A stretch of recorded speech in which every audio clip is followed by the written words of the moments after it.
श्री योग वासिष्ठ महारामायण वैराग्य प्रकरण सर्ग संख्या 16। राम के द्वारा चित्त की दुष्टता का वर्णन।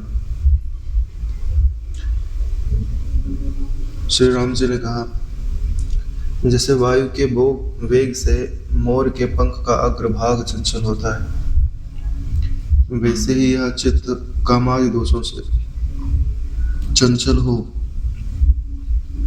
सत्कार्यों एवं आर्यजनों की सेवा को त्यागते हुए पुरुषार्थ के साधनों को करने में समर्थ नहीं होता।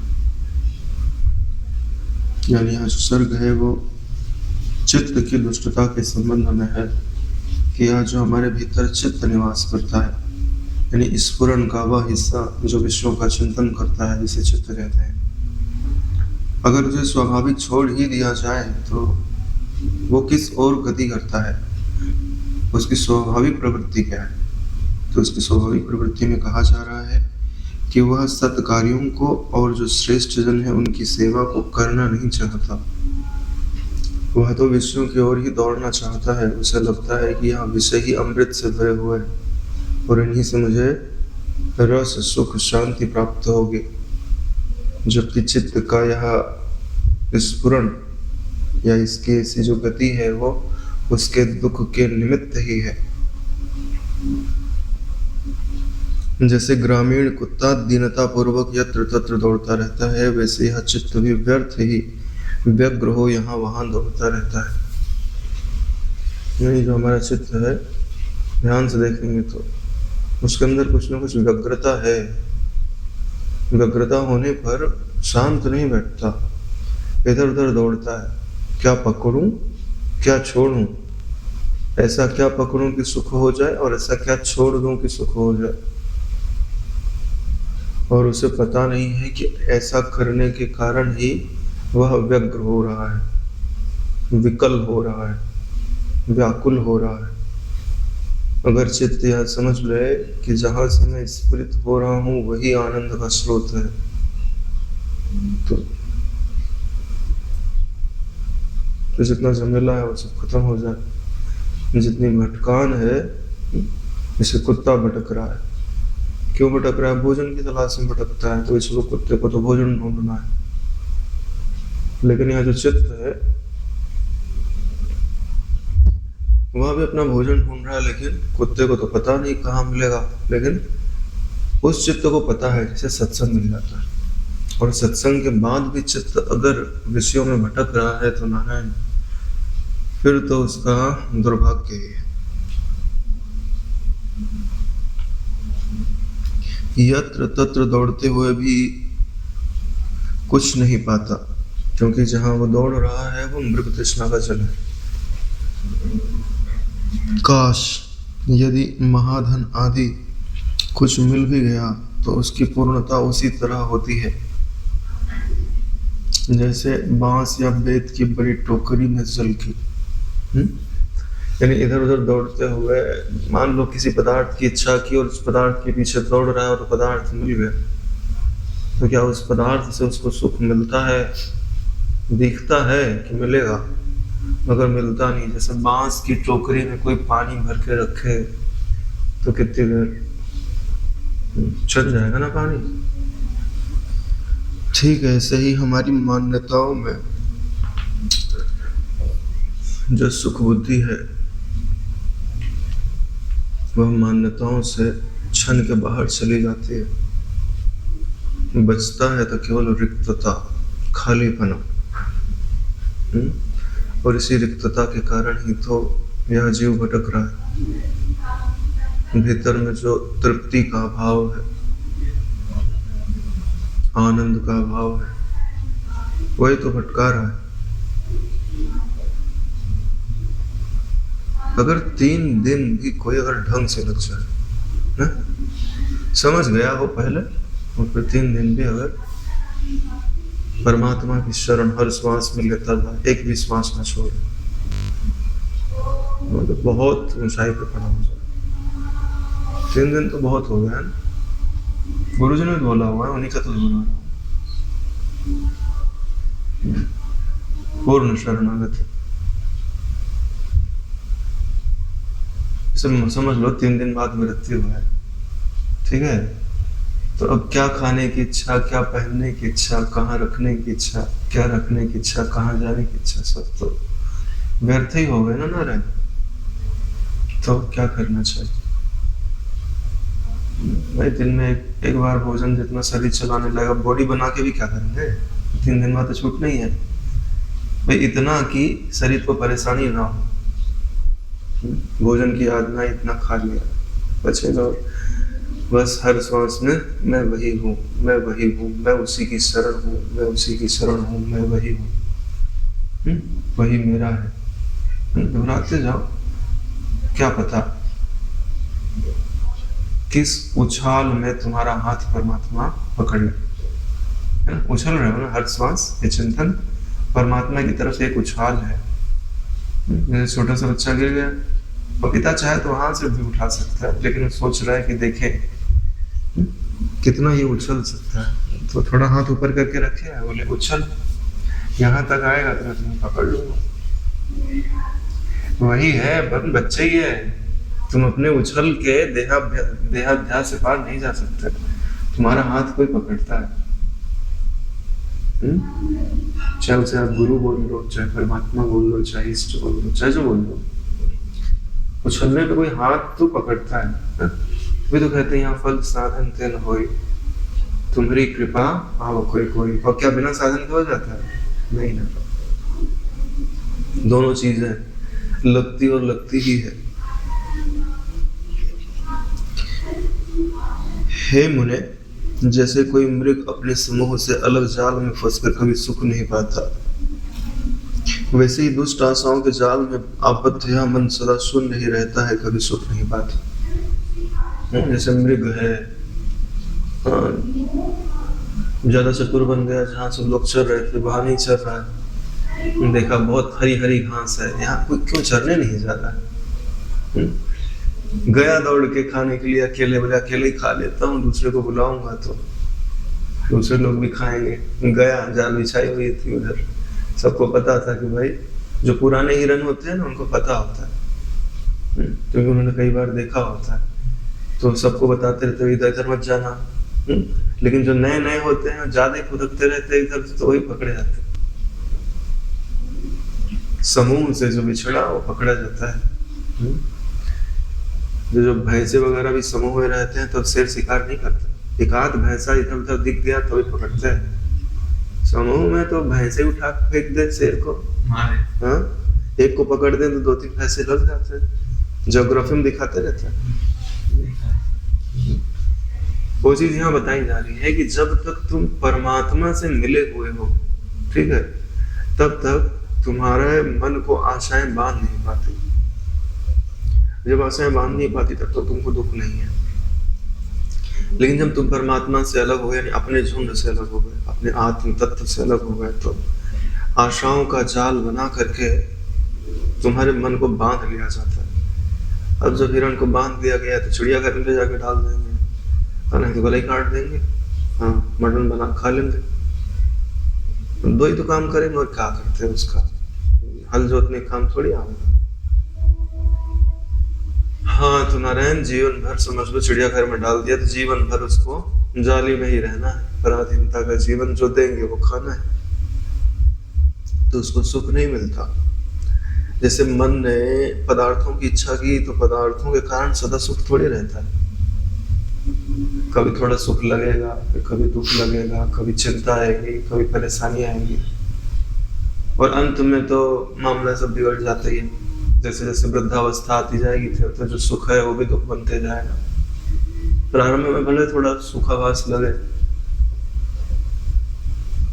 तो इसलिए कह रहे हैं राम जी कि यह जो दुष्ट आशाएं हैं, इन्होंने ही मुझे या मेरे मन को अपने जाल में बांध के रखा है, और इस जाल में बंधने के बाद कोई सुख प्राप्त नहीं होता, वह कभी शांति नहीं पाता। तरंगवत चारों ओर से छिन्न एवं जर्जर वृत्ति को धारण किए हुए यह मेरा मन व्यवधान रूपी शीर्णता को त्याग कर क्षण भर के लिए भी अपने हृदय में शांति को प्राप्त नहीं होता। इससे तरंग कभी शांति को प्राप्त नहीं होती ना।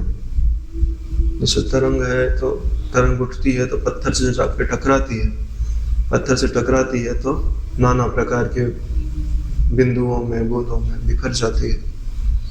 ठीक वैसे ही है, जब स्वरूप से उछलता है लहर बन के विषयों की ओर दौड़ता है और किसी विषय से जाके टकराता है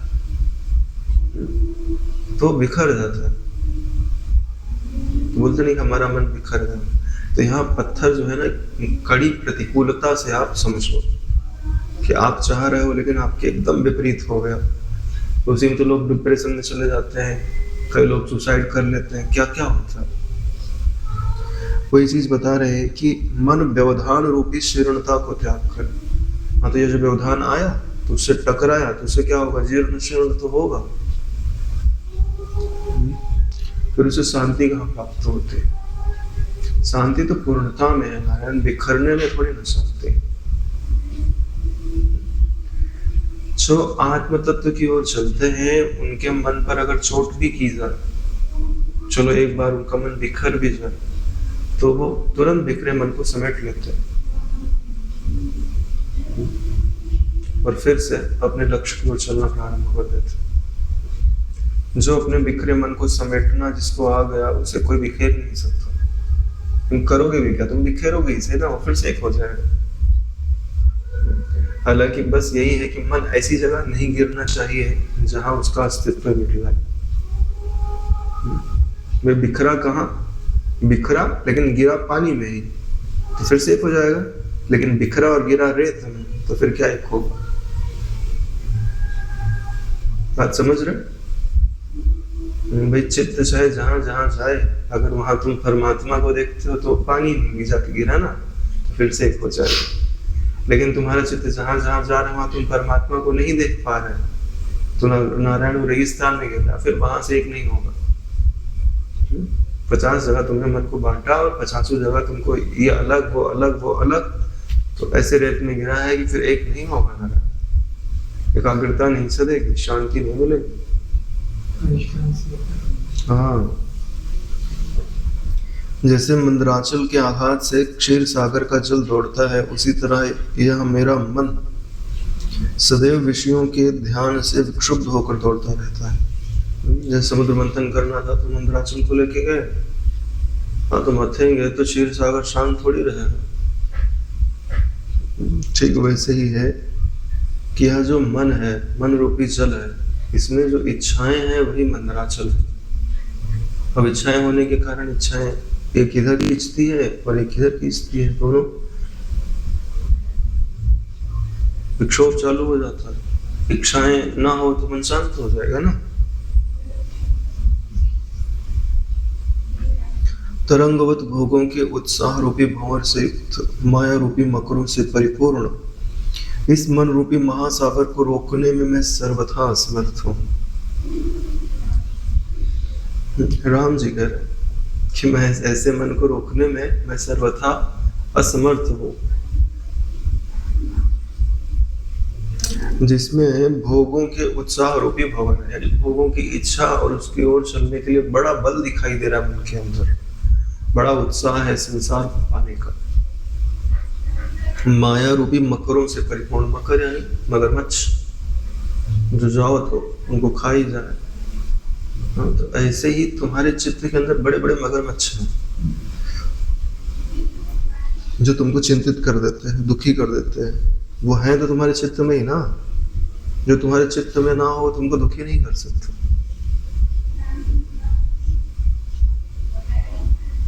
और राम जी का क्या कहना है कि मैं इन्हें रोक पाने में असमर्थ हूँ। अगर रोक पाने में समर्थ होते तो यहाँ प्रश्न करना ही नहीं बनता, तब तो परिपूर्ण शांति मिल ही जाती ना।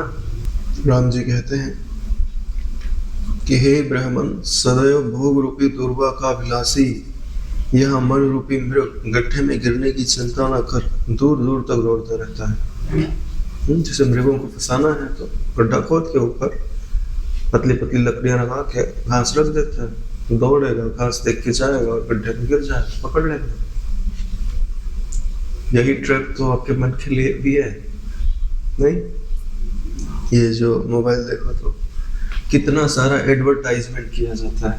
वो एडवर्टाइजमेंट किस लिए है कि तुम वह वस्तु खरीदोगे, फिर उसको खरीदने पर फिर तुम उसके एडिक्शन में पड़ जाओ कि बार बार तुम उसका उपयोग करो। यही तो पॉलिसी होती है। तो वही तो गड्ढा खोद के रखा हुआ है। ऊपर से दिखाया जाता है कि तुमको ये लाभ है, लाभ तुमको कम है, उनको ही ज्यादा है। तो हाँ, हिरन को क्या लाभ है? लाभ तो पकड़ने वाले को है ना। वही चीजें हैं, जैसे किसी स्त्री के मुंह में पड़ना है तो बाहर से रूप सौंदर्य आदि लुभाता है, फिर एक बार जब फंस जाता है व्यक्ति तो पूरे जीवन भर है ना,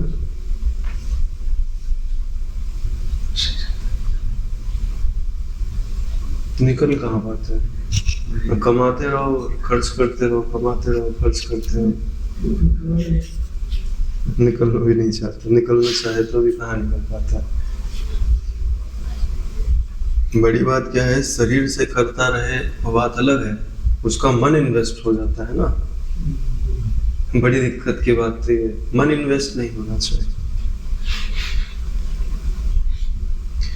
जैसे सागर अपने चांचल्य भाव को नहीं छोड़ता, वैसे ही मेरा मन, मेरा चित्त भी अपने जीर्ण शीर्ण अति चंचल स्वभाव को नहीं छोड़ता। यानी मैं चाहता तो हूँ कि मेरा चित्त शांत रहे, लेकिन न मेरा चित्त शांत रहता है, न समाहित रहता है, और न बलवान ही है। चंचलता सदैव जीर्ण शीर्णता लेके आती है। नहीं भाई, जो वस्तु चलेगी वो वस्तु घिसेगी भी तो सही, जीर्ण शीर्ण भी तो होगी।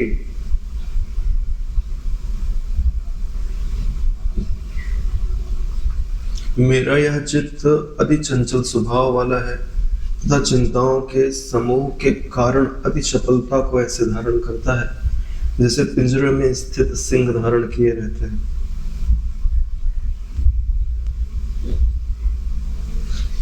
यानी जो मेरा चित्त है वो अति चंचल है और चिंताओं के समूह को धारण करता है, और चिंताएं ठीक वैसे ही हैं जैसे सिंह के लिए पिंजरा होता है। तुमको चिंताओं ने बांध के रखा है नहीं, और कहाँ में बोलते हो शरीर की चिंता है कि आगे क्या होएगा। भविष्य काल की जो चिंताएं हैं और ये भूतकाल में जो हो गया, ज्यादातर लोग तो भविष्य में ही रहते हैं, आगे क्या होगा। और जिनके पास थोड़ा भविष्य सुरक्षित रहता है उनको भूतकाल पकड़ लेता है, हमारे साथ ऐसा हो गया था। तो यही चिंता है, चाहे भूतकाल की रख लो चाहे भविष्य की रख लो। हालांकि भूतकाल में शोक होता है और भविष्य की चिंता होती है, दोनों भी चित्त के कारण होते हैं, तो दोनों को भी चिंता कह सकते हो। तो इन्हीं की जाल में जो जीव है सो बंधा हुआ है। अगर वो वर्तमान में खड़ा हो जाए, भूतकाल में ना चिंतन जाए ना भविष्य में जाए, तो वो पिंजरे में नहीं है, मुक्त है। वर्तमान क्या है? वर्तमान कोई काल नहीं होता, वर्तमान केवल साक्षी है और कोई वर्तमान नहीं है।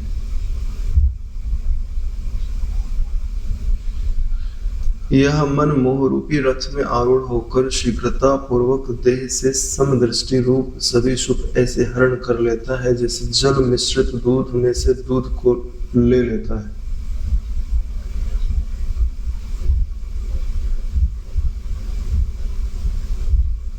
यानी यह जो मन है वो मोह रूपी रथ में बैठा हुआ है और समदृष्टि रूपी जो सुख है वो उसको हर लेता है। भाई जो मोह में आ गया वो समदृष्टि में कैसे रह सकता है? मोह का मतलब ही होता है ना आकर्षण। जो आकर्षण में आ गया वो एक तरफ झुक ही जाएगा ना, सम कैसे रह सकता है? कोई साक्षी भी हो और मोही भी हो, नहीं हो सकता। या तो साक्षी ही होगा या तो मोही ही होगा। साक्षी का भी कह सकता है कि ये पदार्थ मुझे अच्छा लगता है, नारायण भोग ही नहीं करता तो उसको अच्छा बुरा कैसे लगेगा। ठीक वही उपमा दी गई है कि जैसे जल मिश्रित दूध में से दूध को ले लेता है। ये उदाहरण किसके लिए आता है? हंस के लिए आता है। निरक्षीर का विवेकी होता है। लेकिन यहाँ पर यह जो मन है वो हंस नहीं है, वो ले नहीं पा रहा, मोहित है ना, तो उल्टा कर देगा, दूध छोड़ देगा और पानी पी लेगा। वही हाल अपना है ना, परमात्मा को छोड़ के विषय को ग्रहण कर रहे हैं। हे मुने, अनेक तरह की कल्पना रूपी सैया में चित्त वृत्तियां शयन कर रही हैं। साधुवाद है, क्या वाक्य लिखा है।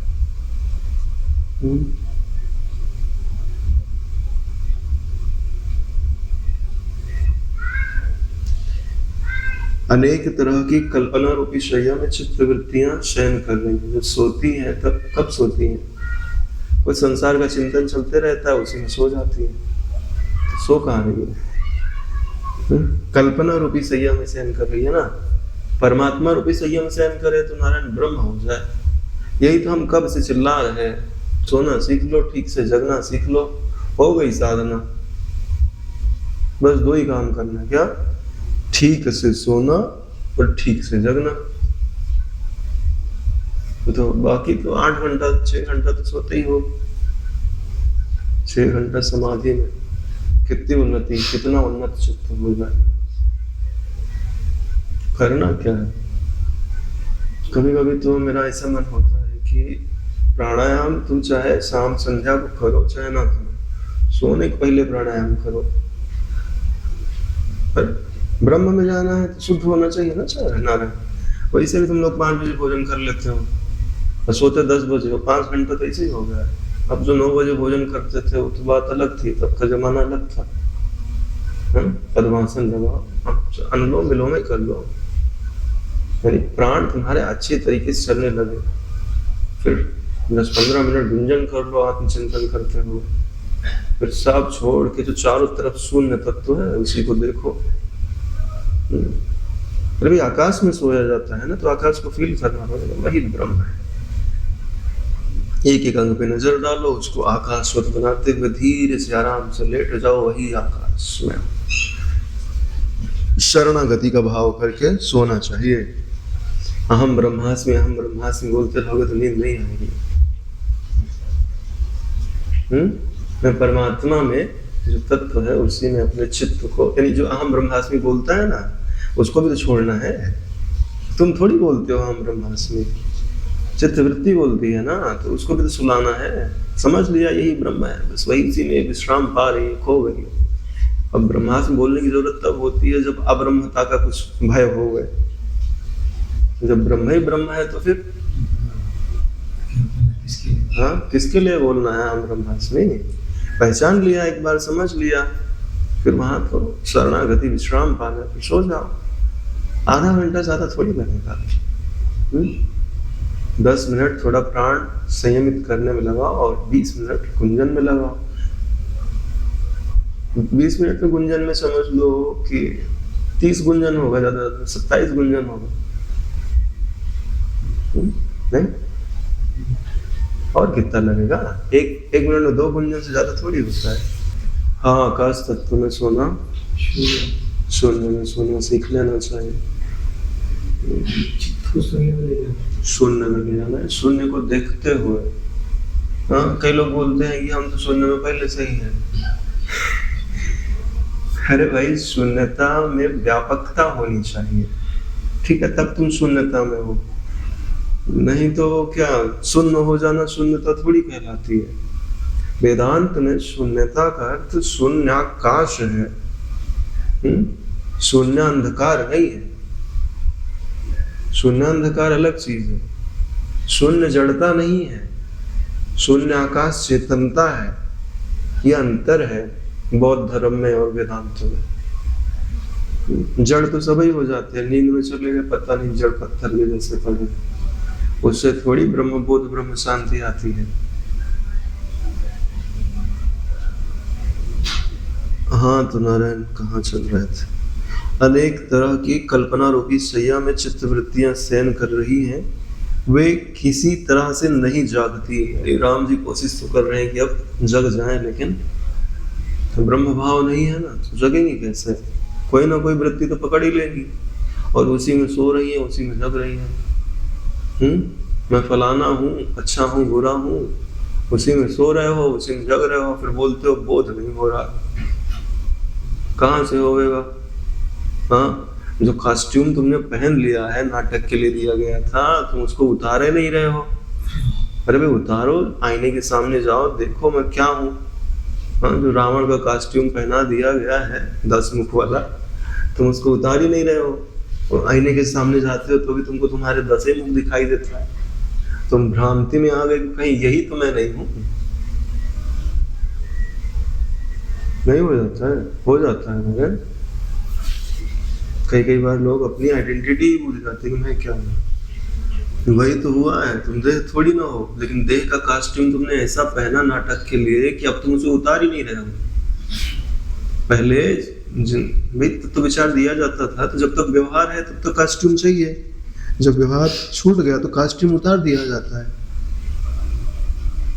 वही देह अभिमान को छोड़ दिया जाता है। देह अभिमान छोड़ के फिर सोया जाता है, जगा जाता है, ईश्वर से मिला जाता है। आसान ही तो है, कठिन थोड़ी है। नहीं, अब भी गुरु चरणों में 10 साल 20 साल लगा दिए हैं और अभी भी कठिन लग रहा है, तो फिर तो किसी को नहीं होगा।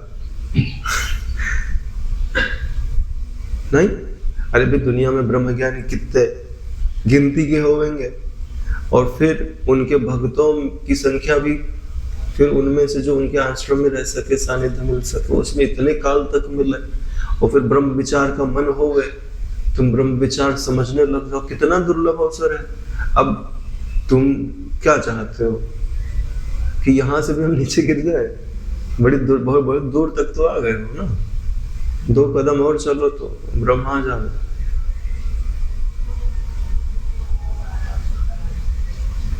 हे ब्राह्मण, इस जगत में माया रूपी विविध दृढ़ ग्रंथियां स्थित हैं। ये जितने भी दृढ़ ग्रंथियां हैं कि यह मैं हूँ, यह मेरा है। एक ग्रंथि थोड़ी होती है मेरा है, बहुत चीजों में तुमने गांठ बांध रखी है ना। ये भाई मेरा, ये बहन मेरी, ये पत्नी मेरी, ये लवली मेरी, जो भी एवरीथिंग जड़ वस्तुओं में बांध देते। घड़ी मेरी है, जूता मेरा है, गाड़ी कार से बहुत लोगों को बहुत प्रेम होता। एक स्क्रैच लग गया ना तो हफ्ते भर मूड ऑफ रहता है, यार मेरी गाड़ी में स्क्रैच लग गया, और ठीक कराओ जाके। अरे बोले नहीं नहीं, लिया था और स्क्रैच लग गया,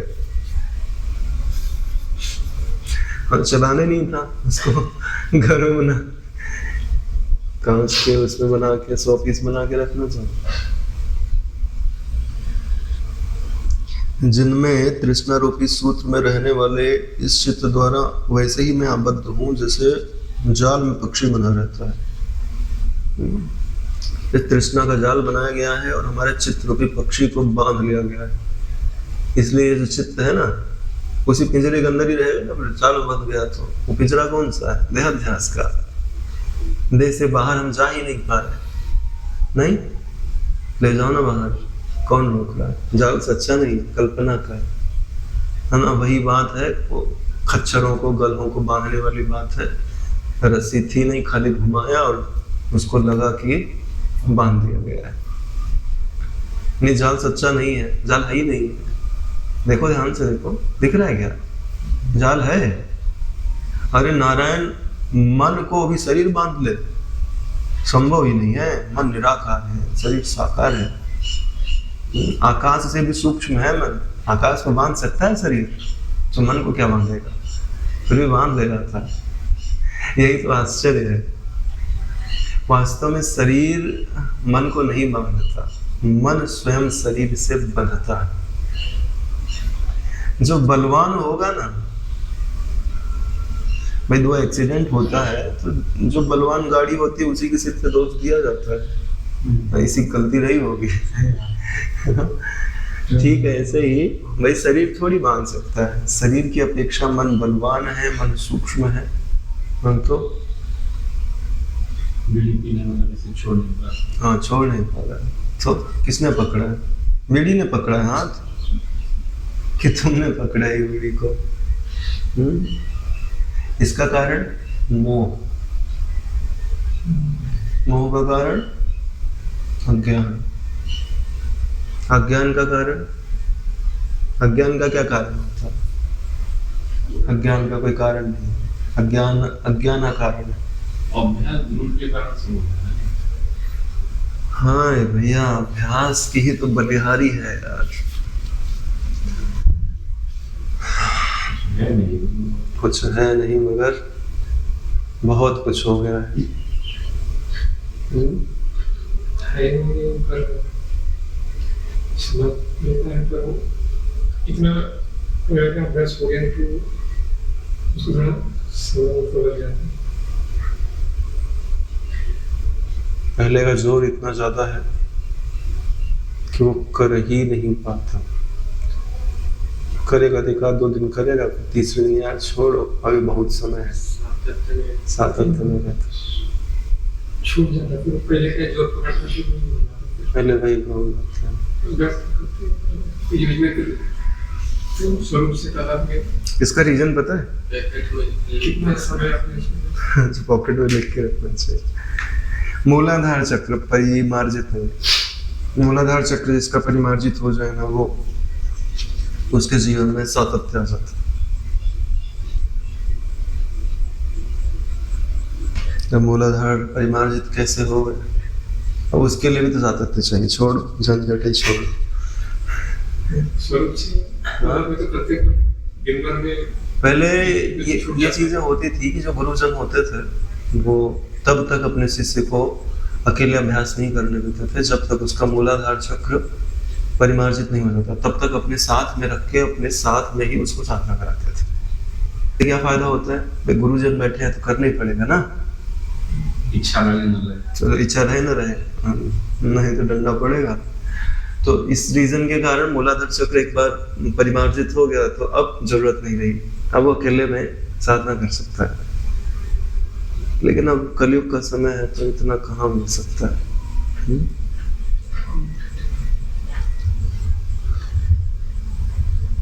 हे मुने, सतत क्रोध रूपी धूम्र से संपन्न चिंता रूपी ज्वाला से युक्त चित्त रूपी अग्नि से मैं दग्ध हो रहा हूँ। यानी ये जो चित्त है मेरे लिए आग के समान हो गया है। जैसे शुष्क तृण अग्नि द्वारा जलता है वैसे ही यह चित्त मुझे जला रहा है। सच में जला रहा है। देखो चित्त को, अरे आत्मविचार करके देखो तो शीतल ही लगेगा। लेकिन आत्मविचार ना हो, संसार का चिंतन हो तो जला तुमको कौन रहा है? चित्त, तुम्हारा चित्त जला रहा है और तुमको ही जला रहा है। नहीं, मन दुखी कौन करता है? दूसरे का मन, तुम्हारा मन तुमको दुखी करता है। हे ब्राह्मण, तृष्णा रूपी पत्नी के पीछे गमन करने वाले इस चित्त ने मुझे जड़ बनाकर इस प्रकार से खा लिया है जैसे मरे हुए व्यक्ति को कुत्ता खा जाता है। चित्त की पत्नी क्या है? बोले तृष्णा। और दोनों मिल गए, डॉग और डॉगी, और वो मुझे ही खा रहे। तृष्णा भी मुझे ही खा रही है और चित्त भी मुझे ही खा रहा है। जैसे मरे हुए व्यक्ति को कुत्ते खा जाते हैं, वैसे ही तृष्णा और चित्त मिल गए और दोनों ही मुझे खाए जा रहे। उसी ने तो दुखी कर रखा है, चिंतित कर रखा है, परेशान कर रखा है। जन्म, तुम्हारे जन्म का कारण भी तो वही है, तुम्हारे मरण का कारण भी वही है, सारी परेशानियों का कारण है। जैसे जल के प्रवाह से नदी के तट पर स्थित वृक्ष गिरा दिए जाते हैं, वैसे ही तरंगों की भांति चंचलता एवं गतिशीलता को वर्ण करने वाले इस जड़ रूपी चित्त ने मुझे गिरा दिया है। यानी हम आत्म तत्व में खड़े होने का प्रयास कर रहे थे, हाँ, तभी ये चित्त रूपी पानी, बाढ़ का पानी आया और वो जो किनारे वृक्ष लगा तो धीरे धीरे मिट्टी को काट दिया और वृक्ष पानी में गिर गया। वही काम चित्त कर रहा है। चित्त मेरी ही जड़ों को काट रहा है। भाई आप एक चिंतन करते हो कि भाई मैं शांत स्वरूप हूँ, तब तक कोई चिंतन आता है चित्त का और उसकी जड़ काट डालता है। और वो जो तुमने वृक्ष लगाया था जिसमें आत्म उपलब्धि रूपी फल लगने वाला था, वो नीचे गिर गया। यही नहीं हो रहा है? तुमने कितने वृक्ष लगाए नदी के किनारे और कितने ही वृक्षों को वो खा गया। अवान्तर में पतित होने अथवा तिर्यक योनि में भ्रमण हेतु इस चित्त ने धर्म से मुझे ऐसे दूर पतित कर दिया है जिस प्रकार प्रचंड वायु तृण को दूर हटा देता है। अब यहाँ चित्त की उपमा किससे दी गई है? हवा से। हवा क्या करता है? तृण यहाँ रखा हुआ तो उसको उड़ा के कहीं दूर ले जाता है। जैसे गांव में धान वान होता है तो उसका पुआल और बांधा ना रहे और हवा आ जाए तो फिर पूरे बाग में तुम उसको ढूंढते फिर इधर बिखरा रहे और उधर बिखरा रहे, किसी काम का नहीं। हाँ, फिर उसके बंडल उंडल बांध दिए जाते हैं, जमा दिया जाता है, तब नहीं बिखरता है। ऐसे ही यह जो अज्ञान युक्त चित्त है, कैसा अज्ञान युक्त चित्त है, ज्ञान और ध्यान से रहित जो चित्त है, उसी की बातें यहाँ बताई जाती है। इस संसार सागर से सतत पार होने का आकांक्षी मैं इस दुष्ट चित्त के कारण ऐसे रुक गया हूँ जैसे कि बांध के द्वारा जल रुक जाता है। क्या बात है, क्या वर्ड लिखा हुआ है, क्या लिखा हुआ है? इस संसार सागर से सतत पार होने का आकांक्षी मैं, यानी ऐसा जिसका निश्चय, यानी बीच में अपनी इच्छा छोड़ नहीं रहे, सतत पार होने का आकांक्षी। यानी जैसे दिन के 12 घंटे हम जागृत रहते हो, तो क्या हर घंटे में मेरी यही डिजायर है? कहीं डिजायर चेंज तो नहीं हो गई? कुछ खाने की इच्छा हो गई, कहीं घूमने की इच्छा हो गई, फिर शुरू में थी ज्ञान पाने की इच्छा, फिर दोपहर में कुछ और इच्छा हो गई, शाम को कुछ और इच्छा हो गई, फिर शाम तक याद आया परमात्मा पाना है। तो यह सतत इच्छा नहीं हुई ना, बीच में कुछ और आ गए। लेकिन राम जी की इच्छा ऐसी नहीं है, सतत इच्छा, यानी हर घंटे में वही इच्छा। घंटा इसलिए बोल रहा हूँ कि भाई समझ में आवे। हाँ, तो वैसे राम जी की हर श्वास में वही इच्छा है कि मैं उस आत्म पद में टिक जाऊं। लेकिन यह जो दुष्ट चित्त है मुझे उस आत्म पद में टिकने नहीं दे रहा है। भैया आपको वहां से हटाता कौन है? चित्त ही तो हटाता है। और मैं पूछूंगी क्यों हटाता है? इसका अभ्यास कम पड़ रहा है, पहले का अभ्यास ज्यादा है। हाँ, पहले का अभ्यास ज्यादा है, उसका अभ्यास ज्यादा है, उसका अभ्यास बड़ा है। हाँ, इसमें कारण जो है वो पूर्व के जो संस्कार हैं वही कारण है। और इस कारण नहीं है, पूर्व के संस्कारों को अगर मार्जन कर दिया जाए अभी के संस्कारों के द्वारा तो फिर सरल भी हो जाता है। जितना कठिन है उतना ही आसान हो जाता है। एक समय ऐसा आएगा कि परमात्मा से मन हटाना कठिन हो जाएगा। जैसे अभी लगाना कठिन है, फिर परमात्मा से मन हटाना कठिन हो जाएगा। उसमें इतना रस आएगा कि बोले अब यहाँ से मैं चाह करके भी अपने मन को हटा नहीं पा रहा। बिल्कुल इसलिए अच्छा जगह में लगाने नहीं देता। हाँ, वही तो राम जी भी बोल रहे हैं कि सही जगह में लगने नहीं देता। पाताल से पृथ्वी, पृथ्वी से पाताल में गमन करने वाली अर्थात ऊपर नीचे जाने वाली इस दुष्ट चित्त रूपी रस्सी से इस प्रकार बंधा हूं जैसे कूप से काष्ठ बंधा होता है।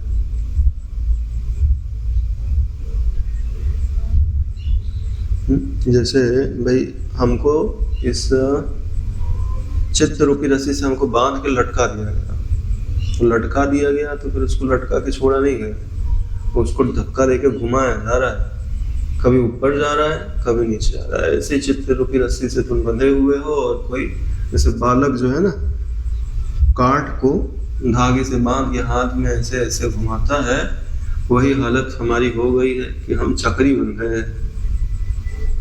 यही तो होता है। जैसे बेताल बच्चों को पकड़ लेता है, इसी प्रकार मिथ्या ही भयानक विशाल रूप धारण करके विचार से शून्य रूप इस दुष्चित्त ने मुझे पकड़ रखा है। बच्चों को बेताल पकड़ लेता है, बड़ों को नहीं पकड़ता है।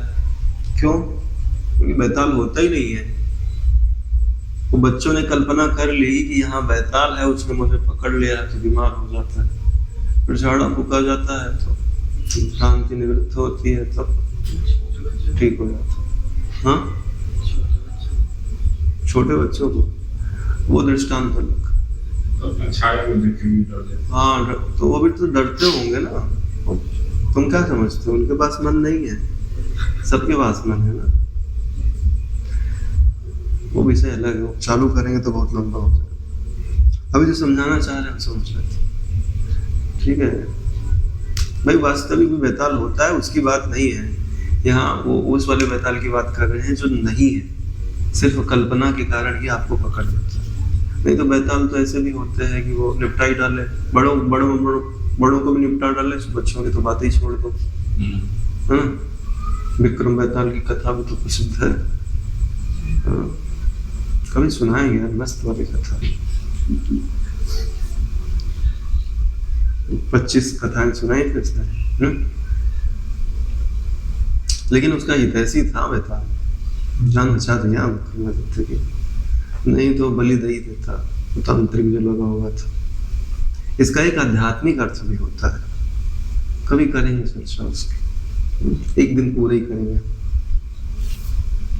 ढूंढना पड़ेगा तो इसकी बुक, ऐसे तो बिखर जाएगा। हे ब्राह्मण, यह मेरा मन रूपी पिशाच अग्नि से भी ज्यादा गर्म, पर्वत से भी अधिक उल्लंघन करने में कठिन और वज्र से भी कठोर है। यानी यह जो मेरा मन है वो आग के समान ताप देता है, और अगर मैं इसको लांघना चाहूँ तो पर्वत के समान इतना बड़ा हो जाता है कि मैं इसको पार ही नहीं कर पाता, और अगर इसको तोड़ना चाहूँ, इसे किसी आकार में ढालना चाहूँ तो इतना कठोर हो जाता है कि मैं इसे किसी दूसरे आकार में परिवर्तित ही नहीं कर पाता। इससे बहुत कठिनाई से भी नहीं रोका जा सकता, ऐसा मेरा अनुभव कहता है। यह चित्त तो विषय भोगों के कार्यों में ऐसे प्रतीत होता है जैसे पक्षीगण मांस की ओर झपकते हैं, इन्हें विषय देखते ही उनकी ओर ये लालायित हो जाता है। श्रेष्ठ कार्यों से ऐसे दूर हटता है जैसे खिलौने से बालक दूर भागता है। खिलौने से दूर बालक नहीं भागता है, खिलौना उसको पसंद आता तो खिलौना दिखा दो तो तुमसे दूर चला जाएगा, इसका ही अर्थ होता है। खिलौना अच्छा लगता है ना, तो खिलौना दे दिया तो सब भूल गया, खिलौने के पीछे पीछे चल दिया। ऐसे ही यहाँ जो चित्त है वो जहाँ जाना है, खाना पीना है, खाने पीने में नहीं लग रहा है, खिलौना दिखा दिया तो खिलौने में चला जा रहा है। ऐसे ही जो आत्म तत्व उसमें चित्त नहीं लगता, जहाँ उसे पुष्टि मिलेगी, आनंद मिलेगा, और विषय रूपी खिलौनों में घूमने जा रहा है। ये तात यह जड़ प्रकृति से युक्त अतिशय चंचल विषय रूपी भंवर वाला काम क्रोध आदि रूपी वैरी सर्पों से युक्त यह मन रूपी सागर मुझे अति दूर आकृष्ट कर खींचे लिए जा रहा है। यानी यह जो चित्त है यह काम क्रोध आदि सर्पों से युक्त है, अतिशय चंचल है, और इसमें विषय रूपी भंवर है, ऐसा सागर है। और सागर में हाथ पांव धोने गया तो उसमें लहरें थी, मगर थे, मगरमच्छ थे, सर्प थे, और उसी ने मुझे अपने अंदर खींच लिया और बाहर ले जा रहा है। हम लोग चित्त की सागर में तो पड़े हैं, और कितने हाथ पांव मार रहे हैं, चित्त से बाहर नहीं जा पा रहे हैं।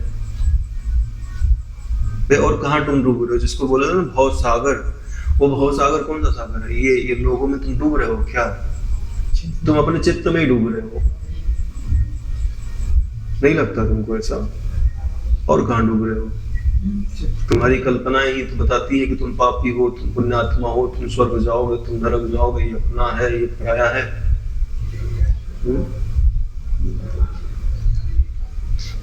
हे साधो, सागर का पान करने से महान सुमेरु को जड़ से उखाड़ने एवं अग्नि के भोजन से भी अत्यधिक दूर हुए।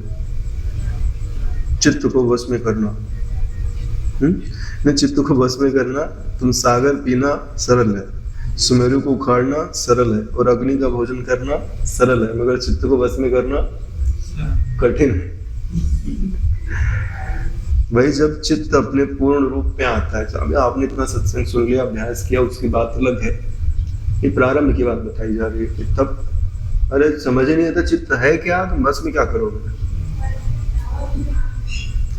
सभी पदार्थों का मूल कारण चित्त ही है, उसी से तीनों लोकों का आभास होता है, ये बात बता रहा है। चित्त के कारण ही तीनों लोग जानने में आते हैं कि ये क्या है।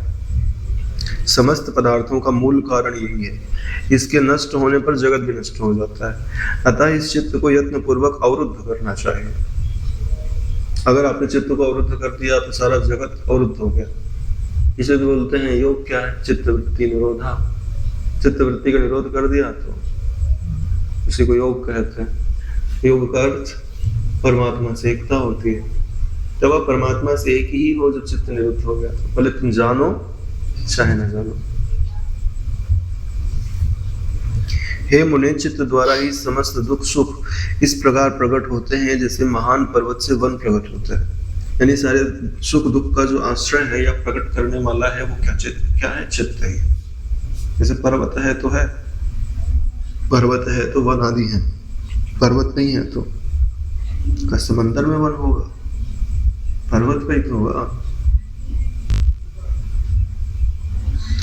इसके विनष्ट होने पर वे अपने आप नष्ट हो जाता है।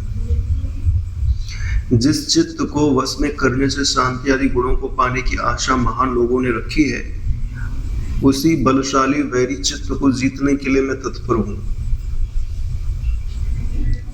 यानी यह जो चित्त है वो बलशाली भी है, वैरी भी है, और उसको जीतने में मैं लगा भी हुआ हूं, क्योंकि ऐसा कहते हैं कि महान लोग जो होते हैं वो चित्त को जीतने की आशा करते हैं। वैराग्य होने से मूर्ख एवं मलिन पुरुषों की आनंद दात्री लक्ष्मी को मैं वैसे नहीं चाहता जैसे कि चंद्रमा मेघ की पंक्ति को नहीं चाहता। ये चांद है तो मेघ को क्यों चाहेगा? मेघ आएगा तो चांद छिप जाएगा। ठीक ऐसे ही वैराग्य होने से, जब वैराग्य आता है तो यह जो धन है वो किसको अच्छा लगता है? जो मूर्ख है और जो मलिन चित्त वाला है उन्हीं को अच्छा लगता है। जो वैराग्यवान है उनको अच्छा नहीं लगता, क्योंकि यह धन आपको बहिर्मुख बनाता है, चित्त को चंचल बनाता है। भाई वैराग्यवान है, पदार्थ नहीं ऐसे ही वैराग्यवान है। भाई है ही नहीं तो भोगेगा कहाँ? तो खाली समय भाई चलो भाई जप करते हैं, और भाई पदार्थ होते तो पदार्थों में लगा रहता है, जप करने क्यों लगता है? प्रारंभ में ऐसे ही तो होता है। अरे इसीलिए जो बड़े बड़े तपस्वी निकलते हैं वो ज्यादा सुख सुविधा वाली जगह से नहीं निकलते हैं। जिसके पास ज्यादा सुख सुविधा है वो उसी में पूरा जीवन कब बीत जाता है पता ही नहीं चलता। जिसके पास दुख है वही उन्नति करता है। यहाँ पे ज्यादा जितने भी लोग आए हुए हैं ब्रह्म तत्व की ओर चल रहे हैं, और बहुत ही ज्यादा धनी वनी तो दे रहे होंगे। स्ट्रगल रहा होगा जीवन में, तब तो विवेक जगा। सुख है, सुख मिल रहा होता तो कौन आता है यहाँ पे? बिरला ही होता। किसी का विवेक जग जाए राम जी की तरह तो बात अलग है। ज्यादातर लोगों को तो दुख मिलता है तभी जगता है विवेक कि भाई कोई ऐसी वस्तु होगी जहां दुख की पहुंच नहीं होगी, उसे पा लेना चाहिए। तो किसी ने मुझसे प्रश्न पूछा था कि साक्षित्व का जो अभ्यास है वो कैसे करते हैं, और साक्षित्व जो है वो सदा के लिए कैसे स्थिर किया जाता है। तो क्या इसका अर्थ होता है, मतलब क्या उपाय है इसका?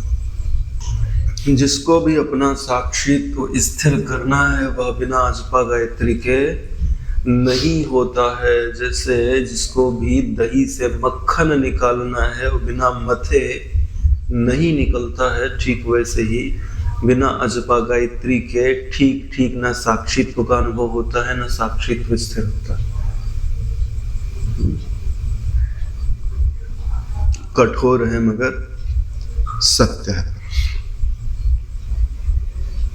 कम से कम 1000 श्वास दिन भर में गुजारिए, तब हो सकता है कि धीरे धीरे आपको साक्षित्व की झलक मिलने लग जाए और साक्षित्व स्थिर होने लग जाए। अगर आप इसमें विक्षेप नहीं डालते हैं तो नियम पूर्वक 1000 श्वासें हमारी तरफ से, उसके ऊपर इंटरेस्ट तुम्हारा जितना कर सको।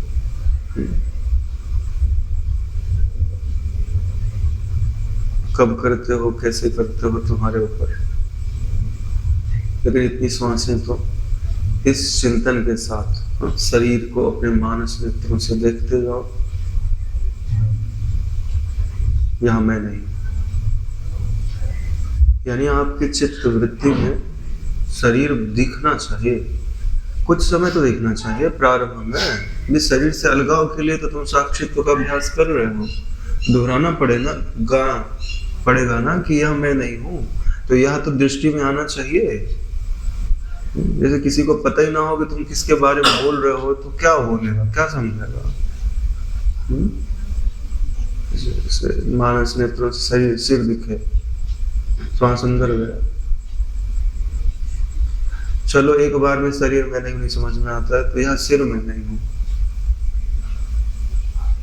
अंदर गया तो यह सिर, बाहर आया तो मैं नहीं हूं। फिर से दाएं हाथ में करो, बाएं हाथ में करो, धड़ में करो, पेट में करो, नीचे के अंगों में करो, दाएं पांव बाएं पांव में करो, फिर पूरे शरीर में करो। कुछ समय ऐसा करो, फिर ज्यादा ध्यान श्वास पे रखो, 2-4 मिनट चिंतन भी ना करो, शांति को आने दो, आनंद को आने दो, फिर दोहराओ। तुम्हारे ऊपर रखा हुआ है ना, लेकिन विचार जीवित रहना चाहिए, मरना नहीं चाहिए। हाँ, बीच बीच में आप शांति की भावना करके श्वास बाहर जितनी देर रुकती है उतनी देर आराम भी कर सकते हैं, लेकिन आराम का समय सिर्फ उतना ही जितनी देर श्वास बाहर रुक रहे। भीतर में मत रोको, बाहर। विश्राम में बाहर रोका जाता है, बल की प्राप्ति करने में भीतर रोका जाता है। विश्राम में देखो, जो सांस भीतर गई है वो बाहर जरूर जाएगी, लेकिन जो बाहर गई है कोई जरूरी नहीं है कि भीतर आएगी। इसके लिए विश्राम कहाँ किया जाता है? श्वास को बाहर छोड़ के।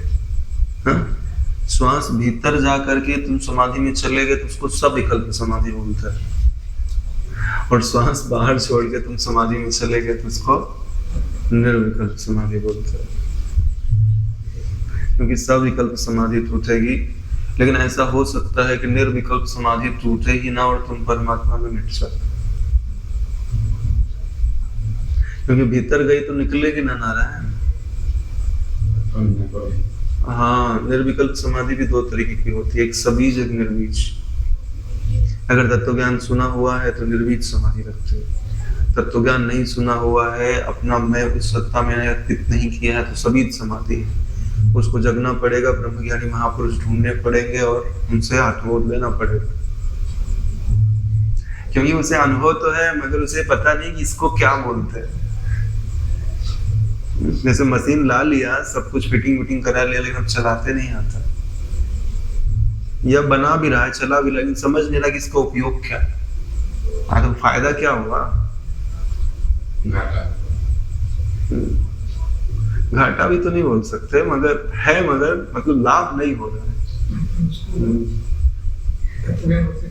हाँ, तत्व ज्ञान होते तुरंत हो जाएगा, क्योंकि उसको बनाना थोड़ी पड़ेगा, बना बनाया है कि चित्त में स्थिरता है, शांति है, आनंद है, बस उसी आनंद को ब्रह्म बोलना है और क्या करना है ना। तो जिसको भी साक्षित्व स्थिर रखना है उसे अजपा गायत्री में समय बिताना चाहिए, और अजपा गायत्री के साथ आत्मचिंतन, वो भी अहम ब्रह्मास्मि वाला नहीं, देह में नहीं हूँ, स्थूल देह से चालू करो।